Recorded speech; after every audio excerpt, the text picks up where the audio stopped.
उनके वरदान के साथ हम इस सुंदर बैठक की शुरुआत करेंगे। और बाबा ने जो सौगात दे दी लाइट की ड्रेस की, उस लाइट की ड्रेस को ही पहन कर रखी है, फरिश्ते की ड्रेस, साधारण ड्रेस नहीं। मैं लाइट के शरीर में लाइट का ड्रेस धारी फरिश्ता ये बन करके इस पूरी सभा में बैठेंगे। 2 दिन बाबा ने हम सबको दिया है यह योग साधना के लिए, भट्टी हम सबको तपने का एक सुंदर अवसर देता है, अपने आप को परिवर्तित करने का एक सुंदर अवसर देता है, अपने आप को वो बनाने का अवसर देता है जो हम बनना चाहते हैं। और बाबा जो हमें बनाना चाहते हैं, बाबा जो हमें देखना चाहते हैं। यूं तो अपने लौकिक कारोबार में हम लगे रहते हैं, लेकिन जब 2 दिन हमें वक्त मिला, हम अपने अंदर चलेंगे। आज बाबा ने कहा खुद के चेकर बनो, औरों के मेकर बनो। तो भक्ति हमें स्वचेतन का सुंदर अवसर प्रदान करता है। अपने आप को अच्छी तरह देखें कि क्या हम वही कर रहे हैं जो संगम युग में हमें करना चाहिए, या कहीं और लगे हुए, कहीं और उलझे हुए। यदि उलझे रहेंगे तो भगवान जो देने आए हैं वो प्राप्त नहीं कर पाएंगे, नहीं ले पाएंगे। इसलिए अच्छी तरह अपनी चेकिंग इस घंटे में क्या वही कर रहा हूं जो मुझे करना चाहिए संगम योग पर, या कुछ और कर रहा हूं। यदि कुछ और कर रहा हूं तो अपने आप को अपने आप में लेकर और एक सुंदर प्रण, एक सुंदर संकल्प लेकर के जाएंगे कि अब मुझे ये करना है, वो करना है जो बाबा करने को कह रहे हैं। सोचिए, हजारों वर्षों से जिसकी हमें तलाश थी, वो भगवान हमें मिल गए, मिल गए। यदि आपको कुंभ के मेले में जाने का अवसर मिले तो आप देखेंगे वहां जाकर के कि लोग कैसे कैसे गहन और कठोर तप कर रहे हैं। कोई पानी में खड़ा हुआ है, किसी ने कटरा खोद दिया है, उसके नीचे चला गया है, केवल गर्दन दिखाई दे रही है। किसी ने अपने आप को जंजीरों से लपेट लिया है, कोई उल्टा लटका हुआ है पेड़ से, किसी ने अन्न का त्याग कर दिया है, किसी ने वस्त्र का त्याग कर दिया है। यदि हम सबसे पूछें कि आप इतना कठोर तप क्यों कर रहे हैं, तो सबका एक ही उत्तर होता है। क्या उत्तर होता है? क्या उत्तर होता है? भगवान को पाने के लिए। भगवान को पाने के लिए हम तप कर रहे हैं। उसकी बस क्षणिक एक दृष्टि मिल जाए, क्षणिक दर्शन मिल जाए तो हमारा जीवन सफल हो जाए। तो भगवान को पाने के लिए इतना कठोर तप कर रहे हैं, और हमें भगवान सहज मिल गए हैं, हमें भगवान मिल गए। इस बात की खुशी में रहना, इस बात के नशे में रहना, ये हमें पृथ्वी में करना है, और यही जीवन बना लेना है जिसे सारी दुनिया ढूंढ रही है। तो सारी दुनिया को छोड़कर हमारे पीछे है। मैं हमेशा हंसी में कहता हूँ, जिसके पीछे सारी दुनिया पड़ी हुई है, वो सारी दुनिया को छोड़कर हमारे पीछे पड़ा हुआ है। तो जिसके पीछे पूरी दुनिया हो, हमारे पीछे क्यों? क्या कारण है? कुछ तो कारण होगा। उसके पीछे पूरी दुनिया, लेकिन वो पूरी दुनिया को छोड़कर हमारे पीछे क्यों? क्यों? और वो भी केवल पीछे नहीं, हाथ पैर धो करके हमारे पीछे कि तुम्हें ही बनना है, तुम्हें ही देवता बनना है, तुम्हें ही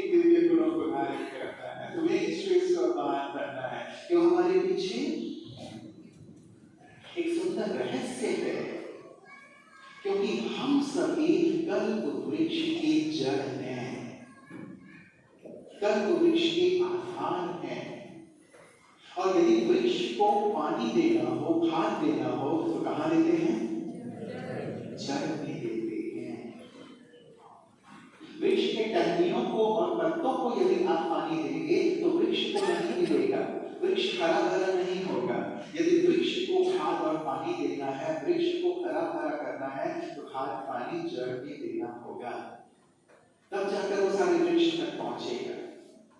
तो हम भी चूंकि कल्प वृक्ष की जड़ हैं, इसलिए बाबा हमारे पीछे पड़े हुए हैं कि बच्चे तुम ठीक हो जाओ तो सारा सृष्टि, सारा कल्प वृक्ष स्वतः ठीक हो जाएगा। तुम पावन बन जाओ, सारा कल्प वृक्ष स्वतः पावन हो जाएगा। तुम सतो प्रधान बन जाओ, सारा वृक्ष स्वतः सतो प्रधान बन जाएगा। इसीलिए तुम परिवर्तित हो। इसीलिए स्लोगन बाबा ने हमें दिया, स्व परिवर्तन से विश्व परिवर्तन, स्व परिवर्तन से विश्व परिवर्तन। और भक्ति हम इसी स्व परिवर्तन के लिए आए हुए हैं। बदलना है अपने आप को, क्योंकि विचार करें यदि हम जड़ में बैठे हैं तो हमारी जब अच्छी वाइब्रेशन सारे वृक्ष तक पहुंच रहे हैं, तो हमारे अंदर की कमी कमजोरी भी तो वृक्ष तक पहुंचती है, पहुंचती है या नहीं पहुंचती? पहुंचती है या नहीं पहुंचती? पहुंचती है। जब हमारी अच्छाइयां, हमारे गुण, हमारी पवित्रता, हमारी शक्तियां कल्प वृक्ष तक पहुंच रही है, एक पत्ते तक पहुंच रही है, तो हमारे अंदर जो भी है कमी कमजोरियां, वो भी हमारी वंशावली तक जाती है। इसीलिए बाबा कहते हैं कि बच्चे तुम परिवर्तित हो जाओ, तुम ही सृष्टि परिवर्तन के कांटे हो, तुम ही सृष्टि परिवर्तन के आधार हो। जब बच्चे ये पूछते हैं कि बाबा विनाश कब होगा, सृष्टि कब परिवर्तित होगी, तो बाबा क्या कहते हैं? बच्चे विनाश की घड़ी की सुइयां तुम हो। क्या तुम तैयार हो गए? तैयार हो गए? देखना है अपने आप को, भट्टी अर्थात आईना। तो एक आईना आप सभी के लिए, अपने आप को अच्छी तरह देखना कि क्या हम तैयार हो गए। आईने से क्या किया जाता है? आईना देख करके या तो कोई काला दाग धब्बा लगा हुआ है उसे पोंछ लेते हैं, बाल बिगड़ा हुआ है बाल बना लेते हैं, मतलब कोई भी यदि कमी दिख रही है उसे साफ करते हैं आईना देख के। करते हैं या नहीं करते? देखते हैं ना सारे दिन में हम आईना देखते हैं। आईना देखने का भाव ये होता है कि चेहरा ठीक ठाक है या नहीं है, कोई दाग धब्बा तो नहीं लगा हुआ। ऐसा तो नहीं कि काला दाग धब्बा भी लगा हुआ है तो भी हम चल पड़ते हैं कि कोई बात मिटाते। तो भक्ति अर्थात अपने आप को देखी आईने में कि क्या कोई भी कमी, कमजोरी, अवगुण अभी तक मेरे अंदर है तो नहीं। मैं चाहता हूं लक्ष्मी को वरना, चाहता हूं नारायण को वरना, लेकिन यदि ये काले दाग धब्बे रहेंगे, अवगुण रहेंगे, तो क्या मैं लक्ष्मी को, नारायण को वर पाऊंगा? इसीलिए इन्हें निकालना है। भक्ति अर्थात यज्ञ पुण्य, यज्ञ पुण्य, जहां बिल्कुल योग की ज्वाला जलाने वाले हैं, ज्वालामुखी योग से सुंदर परिवर्तन स्वयं में लाने वाले हैं। इस यज्ञ पुण्य में सब कुछ स्वाहा करके जाइएगा। जो भी अंदर से कमी कमजोरियां निकले उसे ले करके हमें मानसरोवर से, ज्ञान मानसरोवर से नहीं वापस जाना है, यहाँ स्वाहा करके जाना है। ये पहली सुंदर घट्टी हो रही है ज्ञान मानसरोवर में, और आप सब इस पहली घट्टी को करने वाली महान आत्माएं हैं, सौभाग्यशाली आत्माएं हैं। और प्यारे बाबा का भी आह्वान हम सबने किया, और बाबा का भी अवतरण इस सुंदर ज्ञान मानसरोवर में इस पूरे ही वातावरण को चार्ज करने के लिए हुआ। बाबा हम सबको सुंदर ड्रेस भी पहना कर गए हैं, तो इस ड्रेस को धारण करे रहना है। लेकिन इस ड्रेस में दाग धब्बे का रूप ले लेगा हमारा पुराना अवगुण।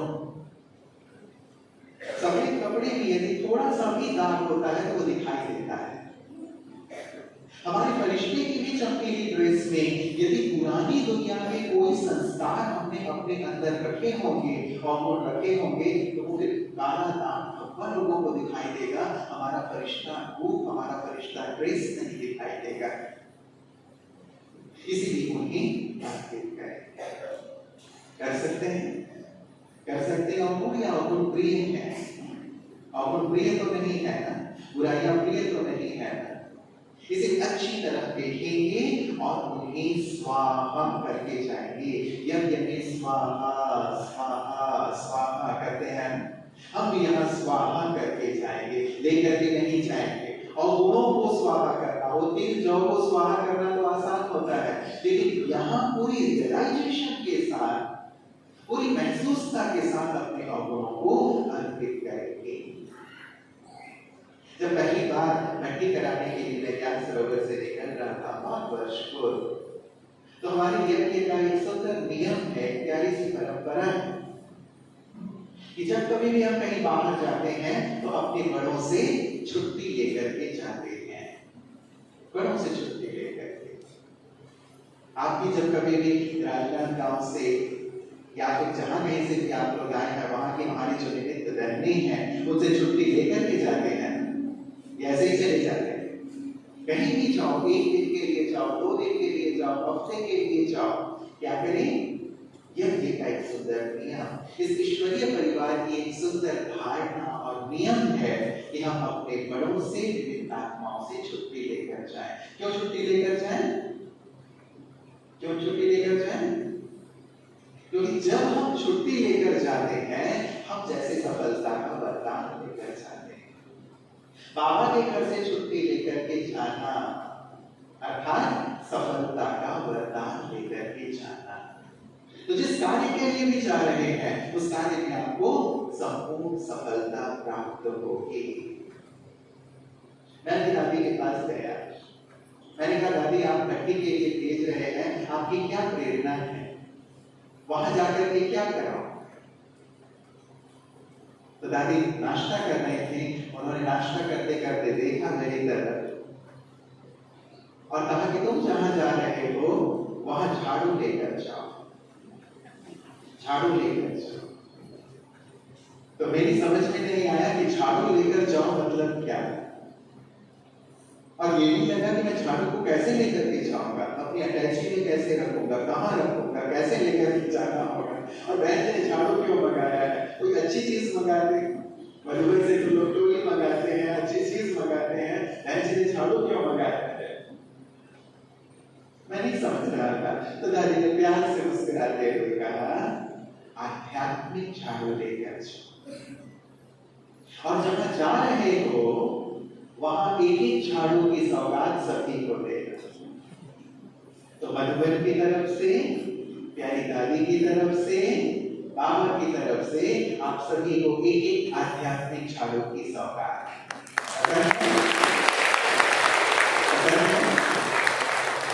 झाड़ू से क्या करेंगे?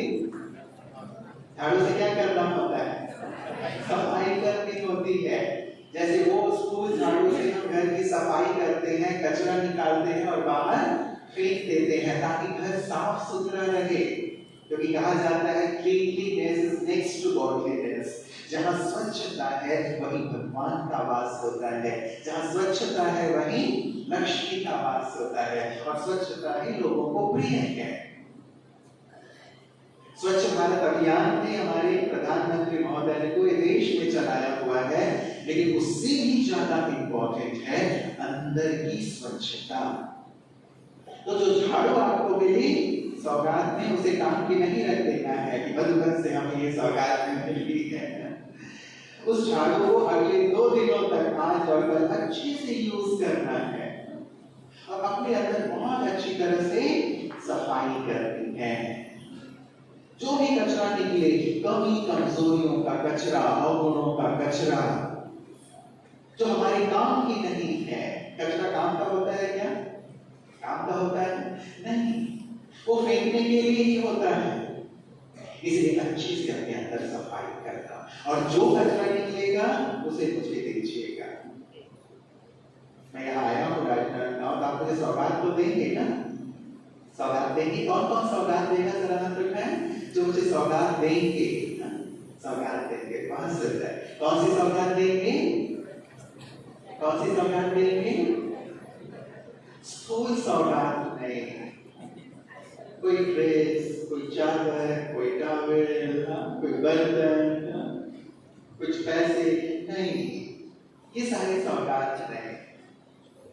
आप मुझे सौगात दीजिएगा जो आपके अंदर से अवगुण रूपी कचरे निकलेंगे, उस कचरे को सौगात के रूप में दीजिएगा। दे सकते हैं ये सौगात? देंगे ना ये सौगात, या मुझे खाली भेजेंगे? देंगे ना सौगात? कौन कौन सौगात देगा? फिर से हाथ उठाएं। बहुत सुंदर। इस कचरे की सौगात दीजिएगा। आजकल जैसे ट्रेन आता है हमारे शहरों में, हमारे गांवों में, गलियों में, गीत बजता बजता एक ट्रेन आता है, उसमें हम अपने कचरे डाल देते हैं ना। तो मैं कचरे वाला हूँ, आपका कचरा लेने के लिए आया हूँ। कचरा मुझे दे दीजिएगा, अपने पास रख रखिएगा। अपने घर की अच्छी सफाई कर लीजिए अंदर की।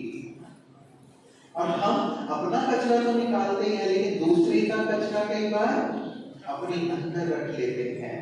दूसरे अपने घर की सफाई कर रहा है, अपनी सफाई करके निकाल रहा है, उस कचरे को हम अपने घर में लाके रखते हैं क्या? रखते हैं? नहीं। तो हम तो अपना कचरा देंगे, लेकिन यदि किसी दूसरे के अंदर कचरा है, अवगुण है, उसका चिंतन नहीं, उसका दर्शन नहीं, एक दूसरे को नहीं देखेंगे। आज भी बाबा ने कहा चेकर खुद का बनना है, मेकर दूसरों का बनना है। मेकर बनना था दूसरों को प्रेरित करना, दूसरों को आगे बढ़ाना, दूसरों को उन्नति के लिए जैसे कुछ अच्छी बातें सुनाना। तो हमें अपनी चेकिंग करना है। तो आईना भी आपके लिए सौगात नहीं, ताकि आप अपने आप को अच्छी तरह देखो, दाग धब्बों को मिटाओ और अपने अंदर की सुंदर सफाई करके अर्पित करना ये कचरे। और आईना दूसरा काम ये करता है जो हमें करना है, आईना देखकर हम खुद का श्रृंगार भी करते हैं, है ना? बिंदी लगाएंगे, ऐसा तो नहीं कि बिंदी यहाँ की जगह यहाँ लगा लें, नहीं ना, बिंदी यहाँ लगाएंगे। हर चीज ठीक है या नहीं? हम जब श्रृंगार करते हैं तब भी आईने का उपयोग करते हैं। तो देखिए इस आध्यात्मिक आईने में देखें बाबा जो गुण, शक्ति, विशेषताएं, वरदान जिनसे मुझे श्रृंगारना चाहते हैं, उनसे मैंने खुद को कितना श्रृंगारा है। क्या मैंने पूरी तरह भगवान से सब कुछ ले लिया, अपना श्रृंगार कर लिया, या श्रृंगार बाकी? यदि श्रृंगार कम होगा तो फल भी कम होगा। महारानी का श्रृंगार और उसके फिर पीछे वाले जो होते हैं उनके श्रृंगार में अंतर होगा या नहीं होगा? होगा। तो जो जितना यहाँ गुणों से, शक्तियों से अपने आप को सजाएंगे, बाबा की शिक्षाओं से सजाएंगे, उतने ही वहां पे सतयुग में और पूरे कल श्रृंगारे हुए होंगे। तो हमें अपना श्रृंगार करना है, देखना है कितने श्रृंगारे हुए हैं, क्योंकि अब तो चलना है। शिव आए हुए हैं हम सबको ले चलने के लिए, महाकाल आए हुए हैं हम सबको ले चलने के लिए। और शिव की बारात का क्या वर्णन है? उसमें सबको चलना होता है। तो सजनी बन के चलेंगे या बाराती बन के चलेंगे? सजनी बन के चलेंगे। कौन कौन सजनी बन के चलने वाले हैं? बस। और जिन्होंने हाथ नहीं उठाया वो क्या बन के चलेंगे? अच्छा, तो बाराती बन के चलेंगे, वो जरा हाथ उठाएं। अच्छा हाँ, बाराती भी कुछ है, बाराती भी कुछ कुछ बाराती भी है। सजनी बनकर चलना है तो अपने आप को पूरी तरह श्रृंगारित करना होगा। बाराती तो बहुत है, पूरी दुनिया बाराती होगी, सबको चलना होगा। कहते हैं ना शिव की बारात में लूले, लंगे, लंगड़े, अंधे, बहरे, भूत, प्रेत, पिशाच सब शामिल होते हैं। अर्थात सभी को चलना होगा जब महाकाल की बारात चलेगी। तो लेकिन हम बाबा के बच्चों को सजनी बनकर चलना है। और सजनी बनकर चलना अर्थात स्वयं को पूरी तरह श्रृंगारित करके चलना। मैं माताओं से हमेशा कहता हूं कि जब आपकी शादी हुई और आप अपने मायके से पहली बार ससुराल आए तो कैसे आए? कैसे आए? पूरी तरह से श्रृंगार करके आए या नहीं आए? या ऐसा कहा भाई साहब को कि चलो जी एक एक ड्रेस में चलते हैं, सिंपल ड्रेस में क्या सजना है, ऐसा तो नहीं कहा। आपने 16 श्रृंगार किया, जितना श्रृंगारित हो सकते थे उतने अपने आप को श्रृंगार किया। उसके बाद आप आए। हमें भी यदि सजनी बनकर चलना है, अपने आप को पूरी तरह श्रृंगारित करना होगा, नहीं तो फिर जोड़ी में मजा नहीं आए। कहाँ भगवान इतने ऊंचे सर्वोच्च, और यदि हम उनकी अर्धांगिनी बन के चलना चाहते हैं और सजे हुए नहीं है, तो कई बार लोग कहते हैं ना जोड़ी को देख के कि हस्बैंड तो बहुत अच्छा है, पति तो बहुत अच्छा है, पत्नी ने उतना मजा दिया है, जोड़ी अच्छी जमी नहीं।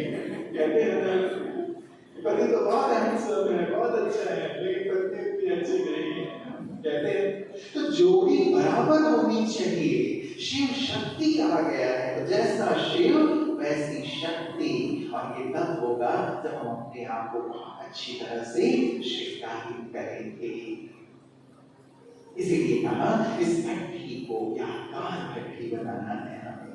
यादगार भट्टी, भट्टी का अर्थ ही है भट्टी। सभी विच्छेद यदि करें तो आता है भट्टी, अर्थात जो मन जो बुद्धि अब तक भटक रहे हैं उन्हें ठिकाना दे देना है, ठिकाना दे देना है, अर्थात एकाग्र हो जाना है। अब और मन बुद्धि को भटकने नहीं देना है संसार में। यहां जाना है, वहां जाना है, इसके पीछे भाग रहा है, उसके पीछे भाग रहा है, नहीं। अब मन और बुद्धि एकाग्र हो जाए, क्योंकि भक्ति का अर्थ ही है एकाग्र हो जाए, स्थिर हो जाए। इसीलिए लक्ष्य हम बनाएंगे इस भट्टी का अच्छी तरह से स्वयं की सफाई और साथ ही साथ स्वयं का सुंदर श्रृंगार। और आज जो बाबा ने कहा एक के साथ रहना। अब 3 बार ओम शांति की ना, 3 ओम शांति किस लिए? इसे भी भट्टी के ध्येय के रूप में रखें। पहला ओम शांति अपने लिए, अपने लिए अर्थात स्वयं को देखना कि क्या मैं अपने आत्म स्वरूप में स्थित हूं। ओम शांति केवल अभिवादन नहीं है, लेकिन ओम शांति अर्थात अपने आप को देखना कि मैं कितना अपने आत्म स्वरूप में स्थित रहता हूं और कितना दूसरों को भी आत्मिक रूप में देखता हूं। ये है ओम शांति। तो अपने आत्मिक रूप में हमें स्थित होना है, क्योंकि जितना आत्मिक स्वरूप में स्थित होंगे उतना ही आत्मा के जो गुण हैं वो जागृत होंगे। आत्मा की शांति, शक्ति, पवित्रता, प्रेम, ये सारे गुण जो आत्मा में समाये हुए हैं, जब हम आत्मिक रूप में स्थित होते हैं आत्मा के सारे गुण जागृत होते चले जाते हैं। इसलिए आत्मिक रूप में स्थित हो जाए। आत्मा शरीर नहीं है, आत्मा। ब्रह्मा बाबा ने कितनी प्रैक्टिस की थी इस बात की।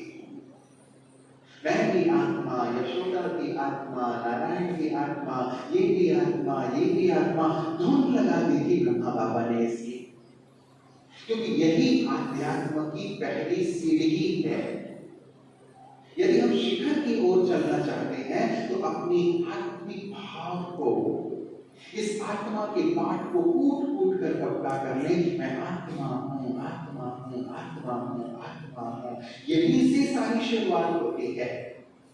बाबा कहते हैं देहभान ही सारे विकारों का मूल है और आत्मभान ही सारे गुणों की जननी है।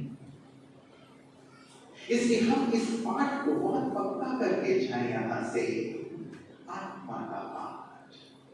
यदि हम बाजार से गुजर रहे होते हैं, बहुत सारे लोग गुजर रहे हैं, और यदि मेरे नाम को पुकारता है कोई, पहले मुझे नहीं पुकार रहा है लेकिन मेरा नाम लेके पुकारता है, तो तुरंत मैं मुड़ करके देखता हूं। इतना अपना नाम, इतना देह का भान पक्का हो गया है। और बाबा ने इस सीजन में कहा, बच्चे जैसे देह भान पक्का हो गया है, वैसे आत्मा के भान को भी पक्का करो।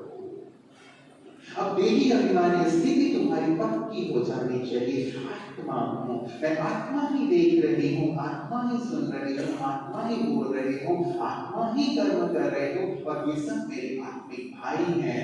ये भाव हमारे अंदर पक्का हो जाना चाहिए। जब ये पक्का होगा तो हमारे संस्कार परिवर्तित होंगे।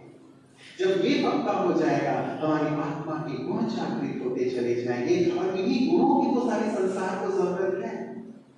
इन्हीं की जरूरत है, इन्हीं की जरूरत है। शांति की जरूरत है। चारों तरफ अशांति फैली हुई है। लोग हमसे शांति की कामना लेकर के आएंगे हमारे पास कि हे शांति देवा, हमें शांति दो।